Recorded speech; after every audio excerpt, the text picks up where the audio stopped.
Kita ninyo na patong-patong ang kaso ko. Sa totoo lang, ang balita ko, may warrant daw ako pag...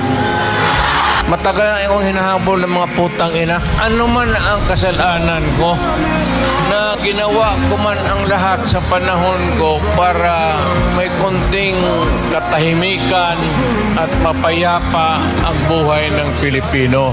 Assuming na totoo, bakit ko ginawa yan? Para sa sarili ko? Para sa pamilya ko? Para sa inyo at ang inyong mga anak sa ating bayan. Bakit? Tumahimik ba ang bayan natin kung Pilipinos? Hold up dito, hold up.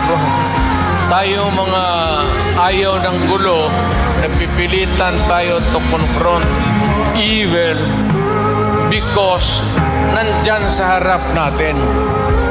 Sino ba naman gustong pumatay? Putang inang yan.